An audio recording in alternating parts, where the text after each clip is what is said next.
আসসালামু আলাইকুম। আঙ্কেল, আপনি অনুমতি দিলে আপনার সঙ্গে একটু কথা বলতাম। বলেন। অসংখ্য ধন্যবাদ আপনাকে, অসংখ্য ধন্যবাদ কথা বলার সুযোগ করে দেওয়ার জন্য। তো আঙ্কেল, সর্বপ্রথমে জানতে চাচ্ছি আপনি কেমন আছেন? ভালোই আছে। ভালো আছেন, আলহামদুলিল্লাহ যে আপনি ভালো আছেন। তো আঙ্কেল, আপনার নামটা জানতে পারি? হ্যাঁ, আমার নাম সাইবার। হ্যাঁ হ্যাঁ, সাইবার। সাইজার।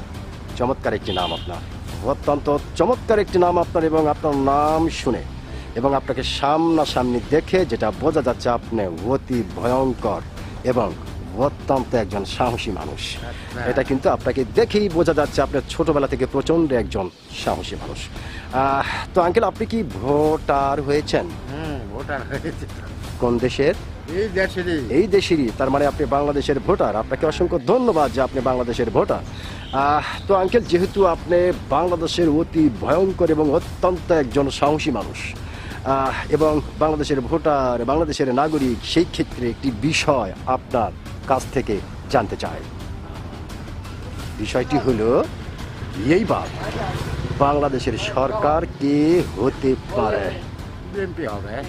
বিএনপি হবে। এইবার বাংলাদেশের সরকার যে বিএনপি হবে, এটা আপনি কোন আইডিয়া থেকে বা কি দেখে? না, এটা আইডিয়া দেখাই যাচ্ছে, এটা হবে। মানে দেখাই যাচ্ছে। অসংখ্য ধন্যবাদ আপনাকে। আপনি যে একজন সত্যিকারের যে একজন সাহসী মানুষ, আপনি কিন্তু আপনার সাহসিকতার পরিচয় দিয়েছেন। আপনি বলেছেন যে এইবার বাংলাদেশের সরকার বিএনপি হবে। অসংখ্য ধন্যবাদ আপনাকে।